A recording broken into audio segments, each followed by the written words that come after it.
Welcome, welcome, welcome to TGIF. Thank Google. It's free. I'm so excited to be here today again with Ed Tech Jim. If you don't know Jim, you're missing out, but you will know him after this session. So thank you for joining us live. And if you're watching the YouTube channel, welcome. The resources for today, they are listed right under the video. So in the description, you may have to click show more and you will see them.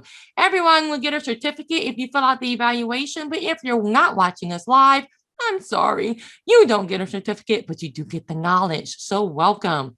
Who am I, you may say? Well, I am Dr. Desiree Alexander, and I am your host for today. I am the founder CEO of Educator Alexander Consulting, and these are all of the wonderful ways that you can get to me. Some things that we have coming up. We have a Symbaloo webinar on Tuesday, May 25th at 3 p.m. Central, and it's all about living, learning, organizing with Symbaloo. So if you've never heard of Symbaloo, it's a really awesome tool. You can completely use it for free, but we're going to be talking about how you can not only organize your teaching life, but just organize your real life using Symbaloo. Then we have Jamming with Jamboard, our last May webinar next weekend. And then we have Amplifying Thinking Routines on June 5th.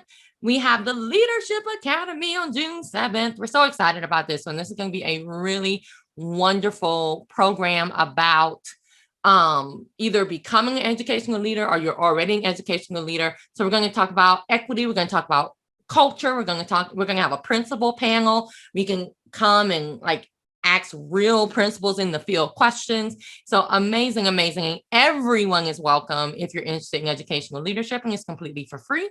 Then we have Virtual Camp Apple. And if you've been to one of these, it's so much fun. Usually it's in person, but now it's virtual. But we have color wars. We have all kinds of awesome prizes and sessions. So you can come to that. And then if you joined us last summer with Sarah Kiefer with the Tech You Can Do, we did the intro to all of the Google tools.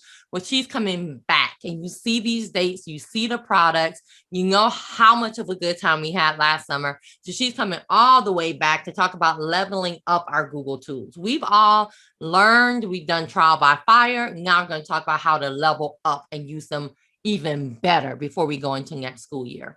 Then I am speaking at ISTE 21. Of course, this is a pay event, but if you are already coming to ISTE, come learn with me on these dates. Then we have Inclusion Tech Hacks, because we don't only want to talk about technology for certain students. We want to talk about technology for all students.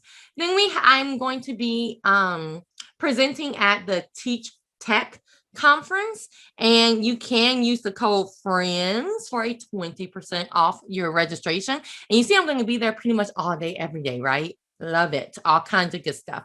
Then creating your digital library with the amazing and incomparable Nancy Jo.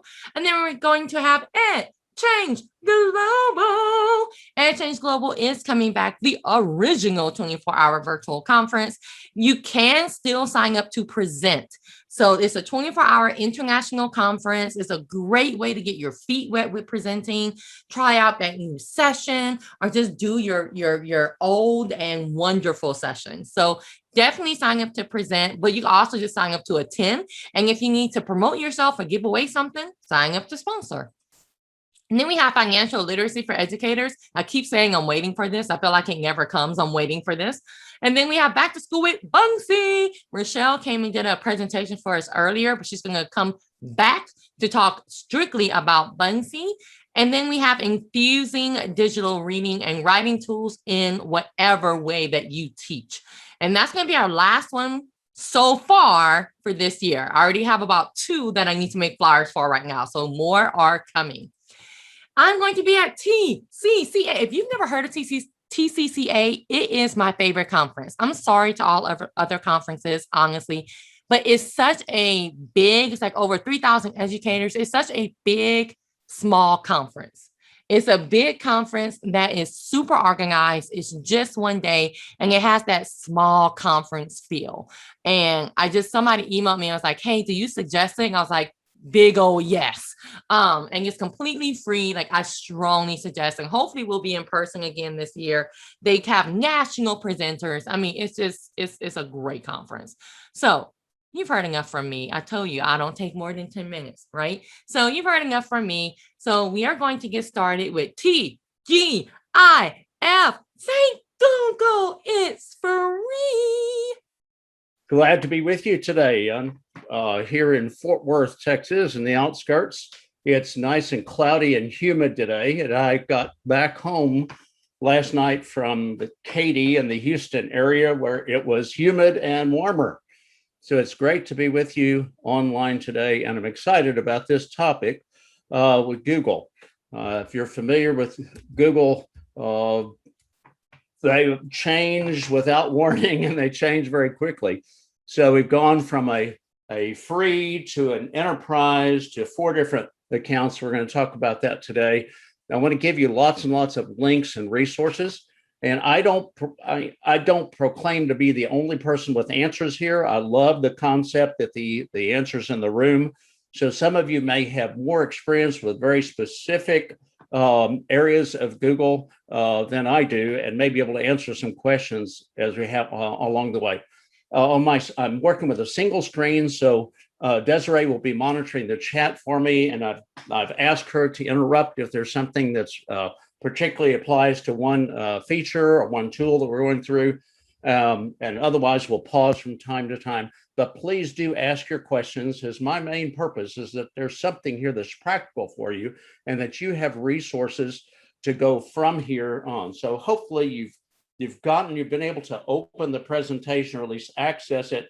It's on an anyone with the link can view basis with Google. So you can't edit it, but you can make a copy for yourself and then edit to your heart's content.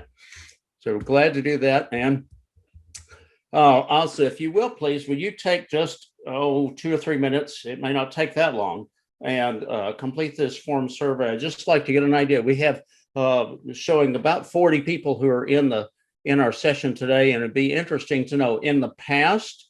The results that I've had is that most people are actually using the free Google account versus one of the whether it's the teaching and learning upgrade, or whether it's the now what's called Workspace for Education Standard or Plus, that most people are still with free accounts. But I'm interested to know with the group today what your experience is.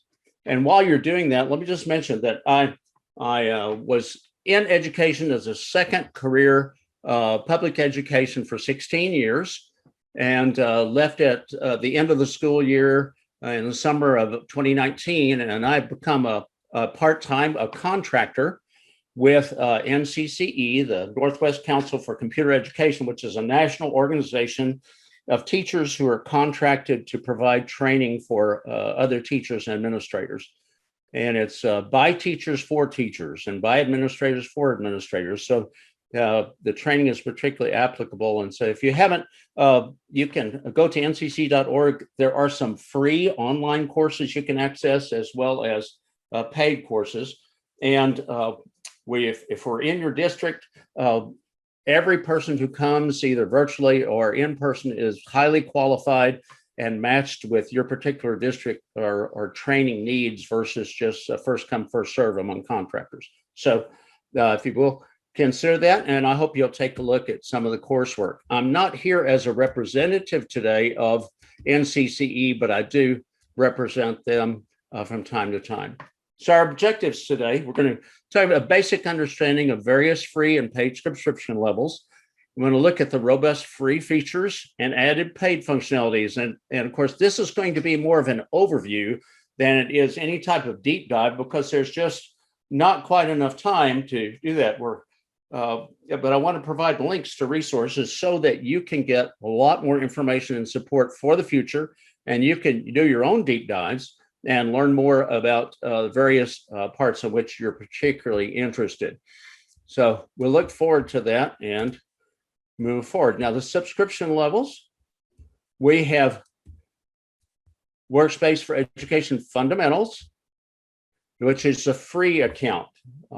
That's formally just called Google for Education Free. Then standard is the lowest level of paid accounts, the education paid lowest account. And then upgrade, which for the first time is individual and plus. Let's take a look at these online. And also, let's see whether we can look and see what our responses are so far in our form. And again, thank you very much for taking a moment to look. 22, about half the group so far have responded. 90% work for a school district. We have most, and it's interesting, I worked in Fort Worth ISD, and we have a little over 80,000 students. And still in Texas, that's, I think, the fourth or fifth largest in the state. Dallas and Houston have larger districts. But the average district in Texas is still in the 1 to 2,000 range. So it's really interesting. We have lots and lots of smaller towns and rural areas, and we do that. We have little under 10% not working for a school or school district. Free accounts, 74%. That's amazing. Yes.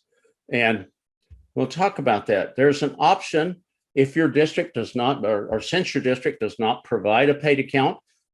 In Fort Worth, we always had a paid account, so we had whatever advantages were there. But there is an option for individual teachers now, and we'll talk a little bit about that. And Gmail, very good. I'm impressed. In my district, it was very curious because we were both a Microsoft 365 and Google for Education district, and our email was always Outlook. So Gmail was blocked for us. So I'm grateful that you have that resource. And then about half and half, and we'll talk about what this particular subscription offers. And I mentioned a couple of things in that. So thank you. Thank you for taking the time to look at that. And here, every different workspace for education account includes all of these different apps, but levels of and access to certain things. Education fundamentals. These are free education accounts, not personal accounts, but free education accounts. So you have these different things. They qualify for all the types of governmental regulation and requirements for protection of minors and that sort of thing, and have your different apps. This next one is a district account. And this is education standard. Now it costs the district $3 per student per year. So for example, in our district, it would have cost almost $250,000 to give that. And then when you pay per student, then all the teachers are free with that. So it adds these additional things, log export, audit logs for devices, track usage. It has a lot to do with security. This standard has more to do with the admin side of Google to help your central administration people keep track of and protect and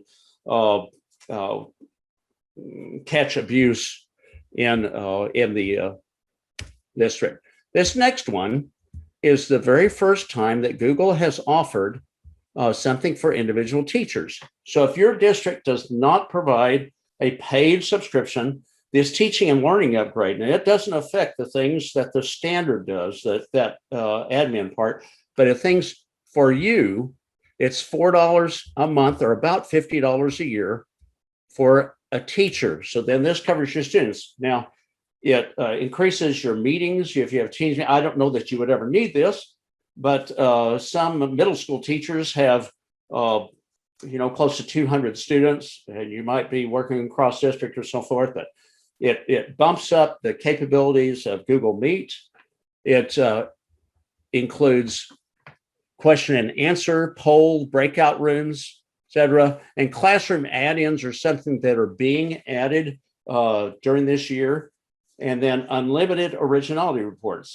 The free account limits you to 3 per course, and this gives you unlimited originality reports. And I like Google's approach in which their first priority is to help students. It's, you're a student, and this would primarily be secondary students, but it could be used by by younger students too, that it helps students keep their work honest. And then if that isn't taken care of, it gives the teacher the power, the authority, and the opportunity, the ability to control that through originality reports. So again, that's about $50 a year, $4 a month. And they probably, I'm guessing they charge that up front.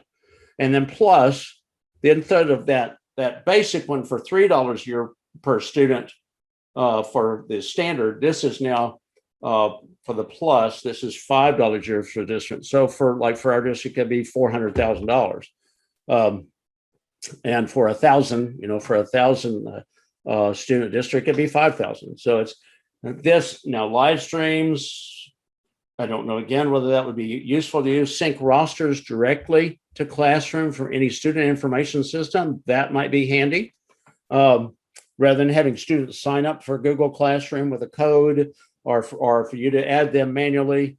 A personal cloud search for a domain to make information accessible, faster response times from product support team at Google. So these are the different subscription levels. And again, in the presentation, you have the link to go straight to this page, this support document. So let's go on now.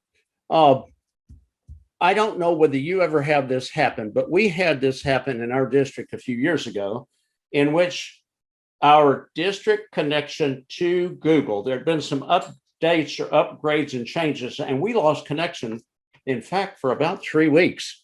If you didn't have a link to your personal Google account or a separate Google account for your documents, or if you didn't have a way in, otherwise you were out, whatever you were using online.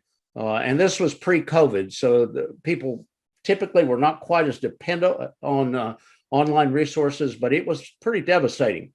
You can get to any of the Google apps without. You may have a teacher or student dashboard in your district, but also you can go simply by using the first the word of the app, like in Google Drive, drive.google.com. Same thing, classroom.google.com, Sheets, Slides, Forms, Docs, those different apps. And in our district, and this may be a Google format, you might have to ask if you need that.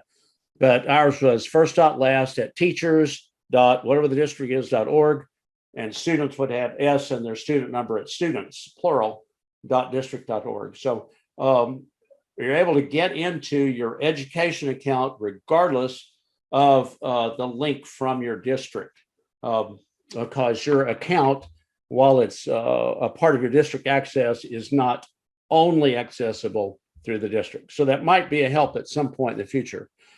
Email and shared calendars. Again, Google continues to increase what you're able to do through Gmail.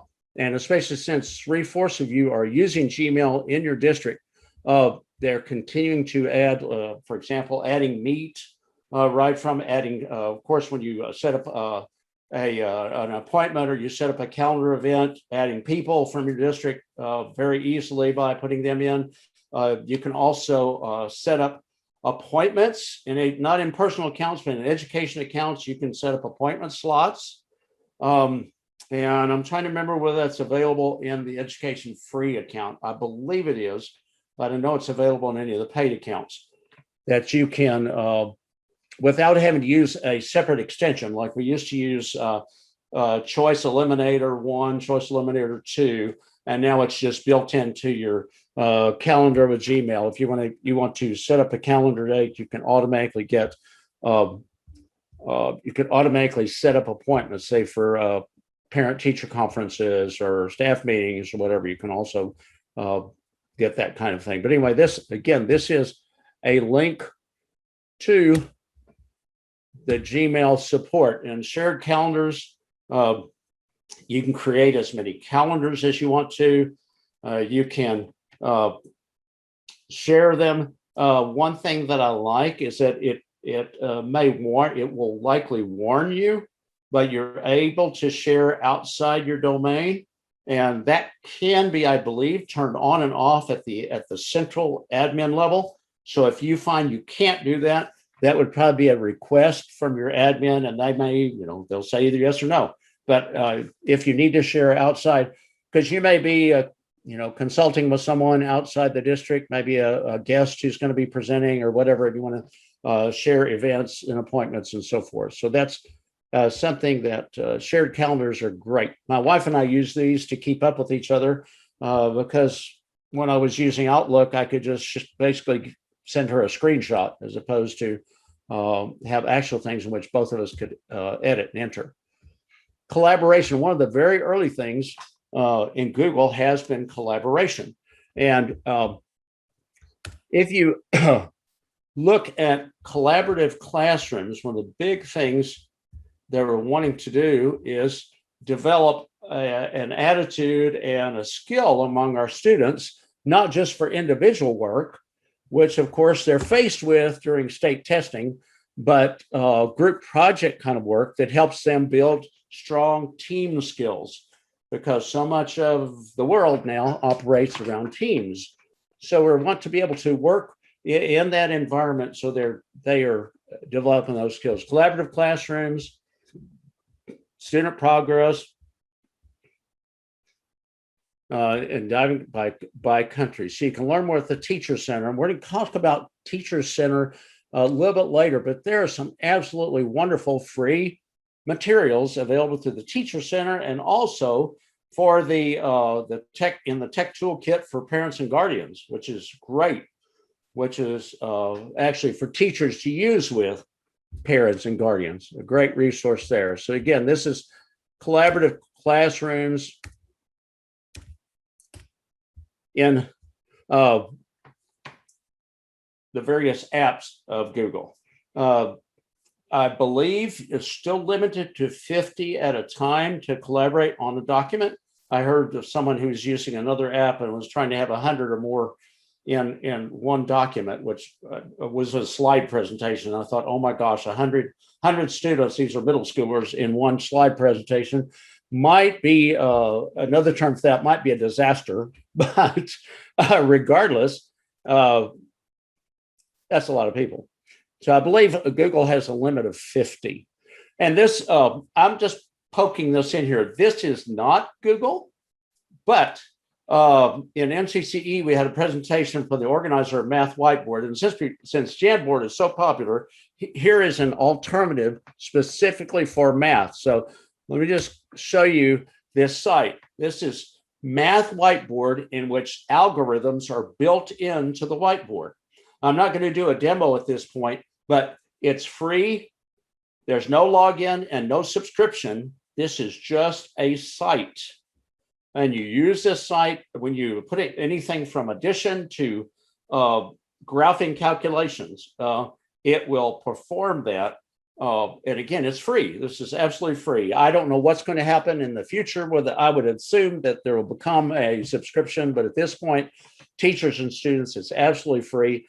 And it's really kind of crazy helpful, especially, secondary teachers are loving this for the opportunity to, again, you can put in a formula and it will not only solve it for you, it will graph it for you. So anyway, I recommend it as something to explore.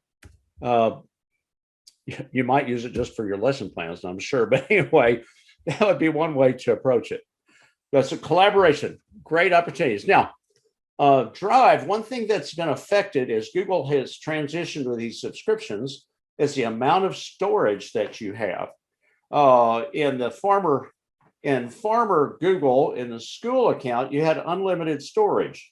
I know in my personal account, I have 15 gigabytes, and in my but in the education account, there's unlimited. Well, that's changed. It's now 100 terabytes, but still, that's 1,000. Let's see, what is that? A terabyte's 1,000 gigabytes, right? So that's 100,000 gigabytes. That's a massive amount of storage, but that's a district level as opposed to a personal level. So that is parceled out, and if you're a heavier user than some, and I think what Google found was just that there was a lot of storage that wasn't being used at all. There are some people who they might consider sort of abusing by how much storage they had. So they're giving this package of storage and allowing districts, I believe, in the admin, they can then divide this into the levels that they want for their staff. Now, you can, for example, if you pay this extra $50 for the teaching and learning upgrade, you get some access to upgraded storage. And also, based on how many students, like for example, in a district of 1,000, there could be some accommodations in a district of 80,000 or 150 or 200,000. I think there's a Houston district that's around 200,000 that you could have additional storage because it would seem to be, as far as talking about equity, it would seem that there would not be a balance.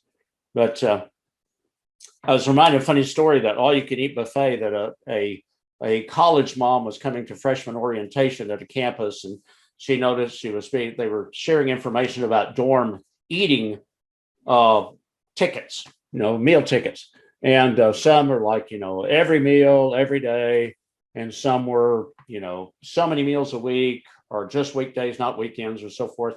And she kept raising her hand. But you understand, my son eats a lot. He eats a lot. Said, ma'am, with this all-you-can-eat one, he can be in there all the time, every time the cafeteria is open, and eat as much as he wants. But he eats a lot. Anyway, she didn't understand that all you could eat. Well, it's not all you can eat anymore with Google Storage, but there is a lot, and you can add to it if you choose. There's always, of course, memory available, storage available for purchase. Now, Google Classroom. I don't know that anybody here in this meeting, and wait, let's see. Desiree, do we have any question or anything we need to cover at this point? Are we cruising with? We are cruising. The only thing is Google has updated, so you can have 100 people edit at the same Okay, time. Great. Well, this other person was using a Microsoft product, and great. 100, that's good news. I haven't had to use that, but I'm glad it's possible. Thank you. So Google Classroom, I'm not sure that we really need to spend much time here, because if you've been in online learning and you've been working in a Google district environment, you've probably spent hundreds and thousands of hours in Google Classroom. But I love the idea that we have an announcements kind of our stream. In classwork, we can create directly inside of Classroom, or we can create in Google Drive and then link in our assignments. We can add co-teachers, we can add students, we can modify, we can archive, all these sorts of things. And there are more and more links to grade books that are available that we can grade right inside of Classroom. And there's another app, but this is a link that takes you to a support page in Google Classroom. Now, originality reports.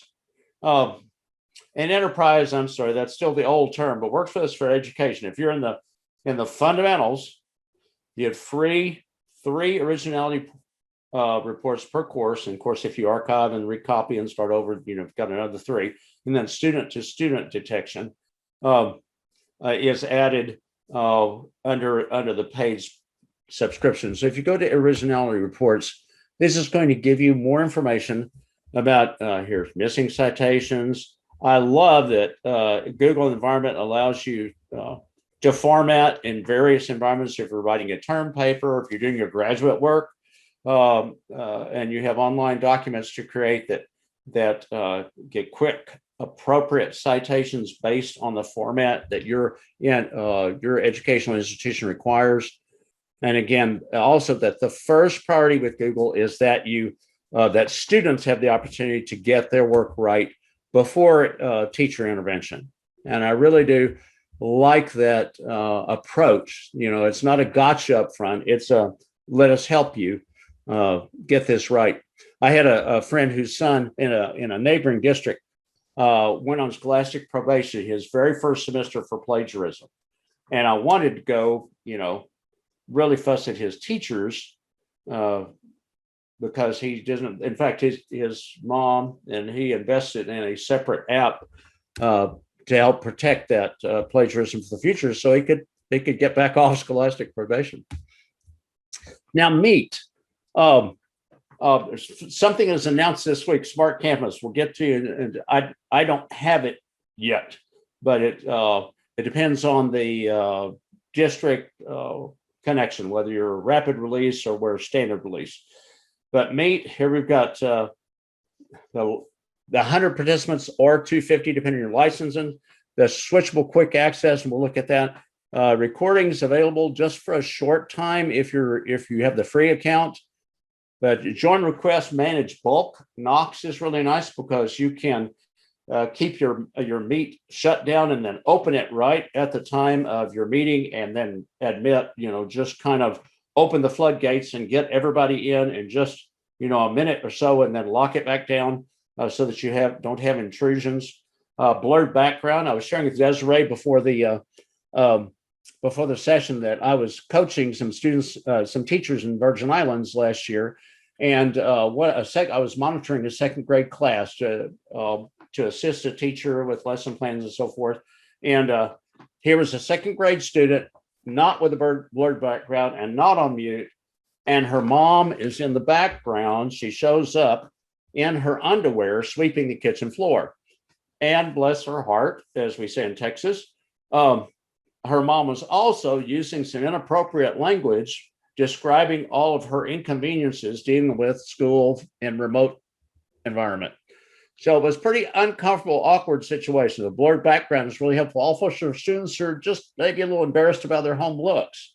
I have mine blurred because I have exercise equipment and bookshelves in this room, and they're kind of distracting. So again, switchable chat, individual mute, control starting, ending. You can have up to 49. Again, raise hand, all these different things. Jamboard, of course, very popular. And then is Smart Canvas. Smart Canvas is streamlining the way you can present in Meet.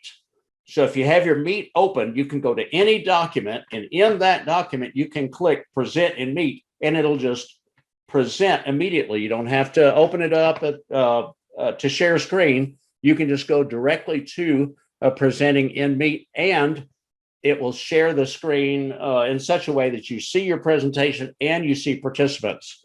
Obviously, you can't have 7x7 participants and what's left from your presentation, but you have that, and that is Smart Canvas. It's going to affect not only docs, but slides and sheets. I believe those three for sure at first, but it's going to really streamline the way that we present. The Plus subscription Meet, again, that changes, adds breakout rooms, polling, Q&A, attendance tracking, and saving direct to Google Drive, which is something I really liked about asynchronous learning, that you'd have this for your students who weren't able to make that meeting. We had certainly across the world, we had students who were having to share devices. And unfortunately, with the scheduling, they were expected to be on their devices at the same time. And being able to save meetings so that then students can adjust their family schedule so they can still take full advantage is really helpful. And quick access.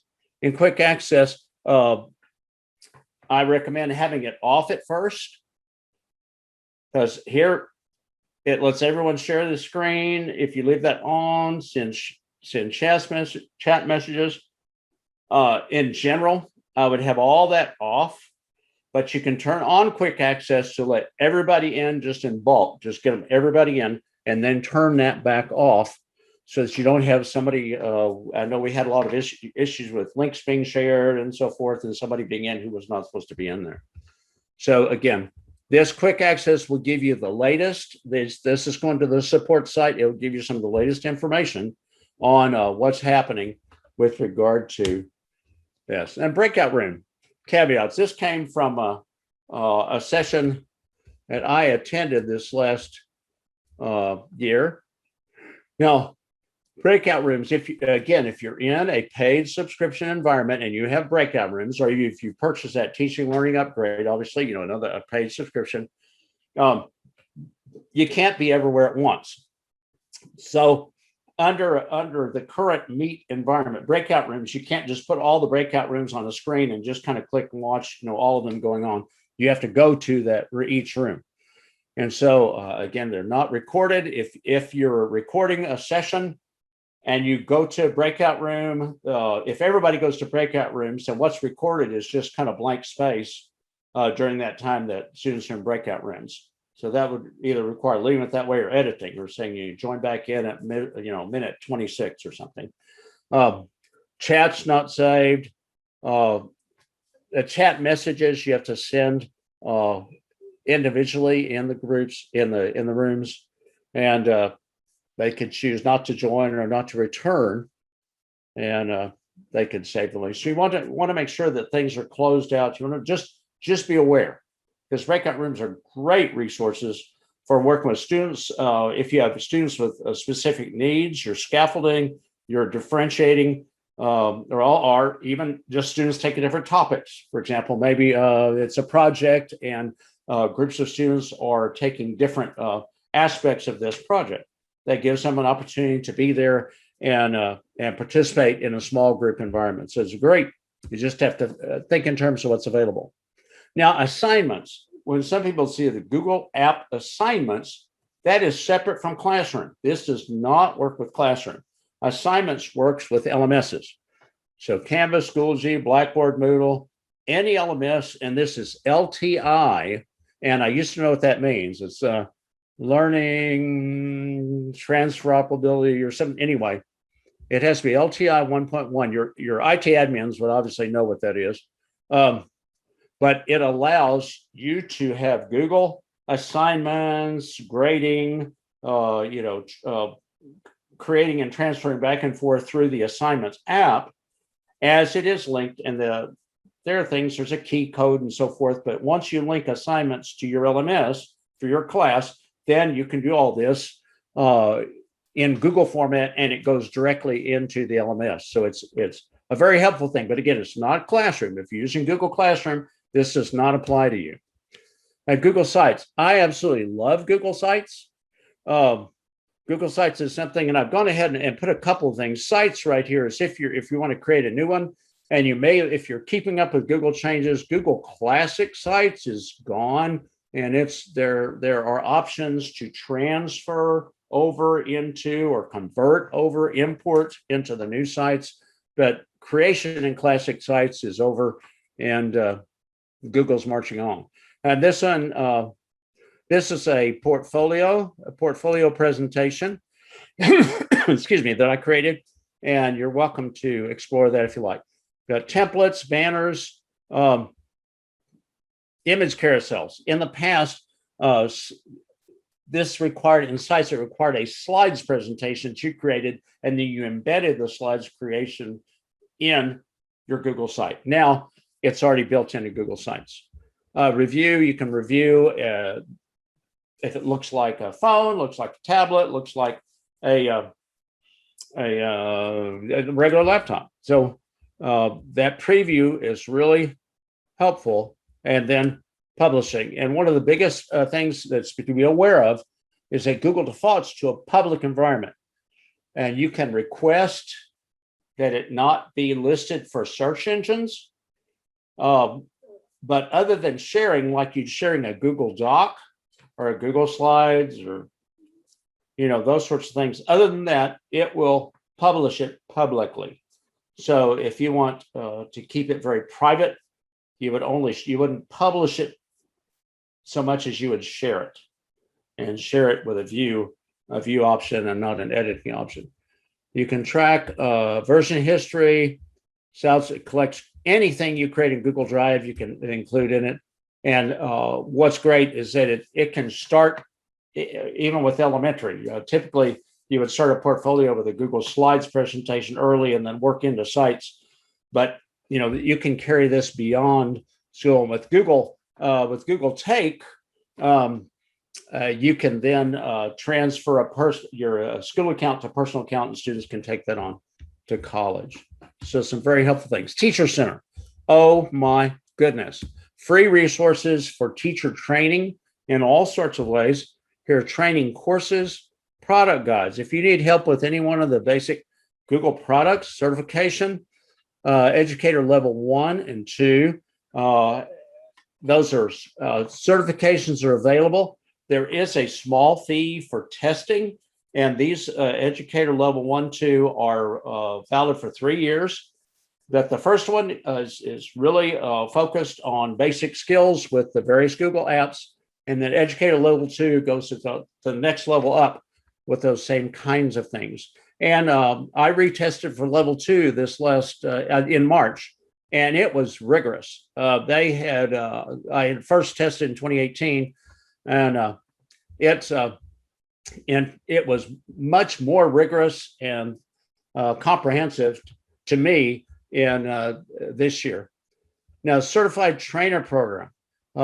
This is my 4th year as a Google certified trainer. You have to have levels 1 and 2, and then you have to have at least a dozen trainings during the year, and you also each year to renew, you have to have your trainings, and you have to pass a product update exam. Great program for the training. Innovator for the classroom, using tools in creative ways, and certified coach. That's designed for people who spend 90% of their time one-to-one with teachers assisting. Now, resources. Here's culturally responsive classrooms, distance learning, lesson ideas and materials. There are over 150 lessons available straight free from Google that you can adapt for different grade levels and so forth. And then communities. I'm part of a trainer community. There are a lot of different Google communities for support and collaboration. I encourage every educator to be active in Twitter, because I find it's a super strong professional learning network. So again, Teacher Center, everything free, training courses, Google product certification, professional development. We talked a little bit about this, and it really helps you bump up your skill level. And again, here are tips, tricks, lessons, and more on these different apps. So really help. And then free lesson plans for your students, curricula, and again, you can use these. You set up your account, and these courses, when you're teaching, these courses can be linked to your classroom. They won't appear in your classroom, but they will be linked to your classroom, so you can use it with your existing students. Anyway, Teacher Center is a marvelous resource.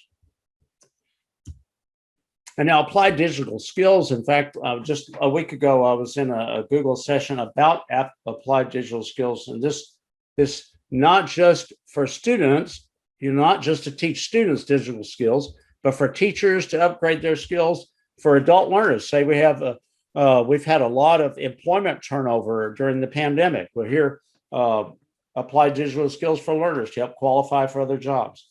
And then parents and guardians.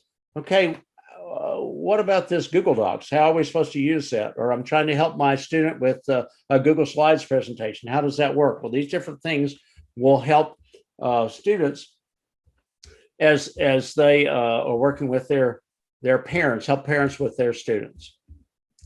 And again, this is a link to go right to that. Now, Tech Toolkit. Tech Toolkit, it says for parents and guardians, or families and guardians. It's not that you would just send a link to your families or guardians. This is for teachers to use with families and guardians. So here's a video series, YouTube playlist. You can share this with parents. Here's accessibility, security. Later's a Google Junior training series for students to help students become more acquainted. Google Terms Glossary. What are these things? What am I doing when I'm modifying a cell in Google's Sheets or whatever the different glossary terms? Best practices for family engagement. Here's a one-pager.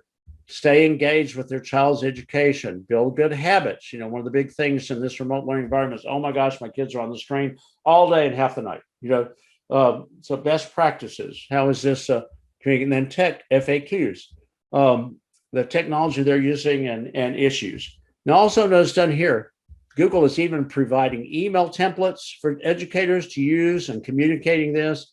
And here, Guardian's Guides, Teach from Anywhere, Distance Learning, Learning Exploring on a personal Chromebook. So I believe there are over 40 million Chromebooks active in the world now for students and educators. I guess the general public, but primarily for us. Learning from home with Chromebooks, Learn at Home, YouTube. Family Link, Internet Awesome is a wonderful digital citizenship resource for students. It teaches them things like building password security, not sharing private information, looking for scams or phishing, the PH phishing, bullying online, the cyberbullying.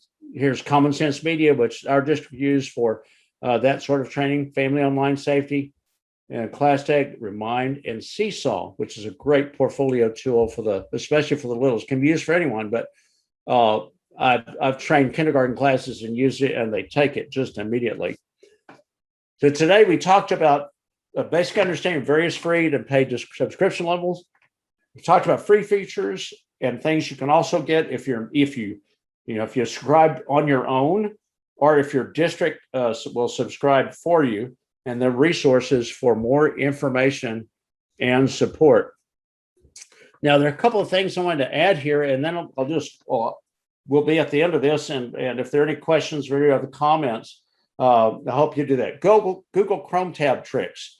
I don't know whether you have noticed, but at the top of my screen, now I'm going to pause this. At the top of my screen, here is Twitter, and it is pin tabbed. All I have to do to go to one of these is I right click on a tab and I pin it, and suddenly it's become very small, and I can't accidentally close it. That was one of the most helpful features I learned in a workshop session that was on something entirely different. But you can't accidentally close it. It's available. And if I want to get back, all I have to do, if I want to close it, I can unpin it, and then I've got my closing it. But that's one of those things. And the other is YouTube full screen. I had you have the circumstance if you're using a resource from YouTube and you open it up, and here are these thumbnail images, and maybe some really unwanted and perhaps inappropriate advertising. But if you use the YouTube full screen, which is extremely simple, and I got it from Sarah Kiefer, who's going to be presenting soon with Dr. Alexander, that with YouTube full screen, it automatically opens full screen, no ads and no thumbnail sketches. So it's really handy and great to use. So again, Desiree, I'm at the end of what I was planning to share. If there are other questions or comments, please. I'm excited to be here and so glad to have the privilege of sharing with you today. Thank you so much. No, everyone was very, very thankful for kind of listing the differences, because we don't really, unless you're keeping up with all these different meetings and things like that, you don't really know all of the different changes that are coming up. So we appreciate you showing us all of that. Thanks. And thank you for that update on the 100, because, I just can't envision 100 students on one, slides presentation, but somebody has to be able to manage that.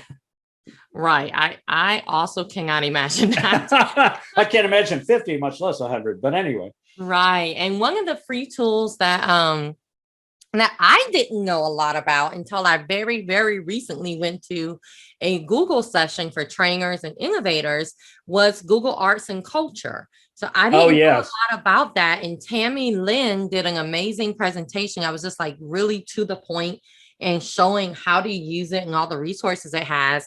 And of course, I begged her to do one for Educator Alexander, and she is. So she just sent the information. So we're going to get the flyer and all that. So you are the first ones to hear about this. So it's going to be on June 19th for Google Arts and Culture. And again, we haven't even like set everything up yet. She already sent me the information. So I'm gonna get the flyer made and all that good stuff. So I did put the Zoom link in the chat.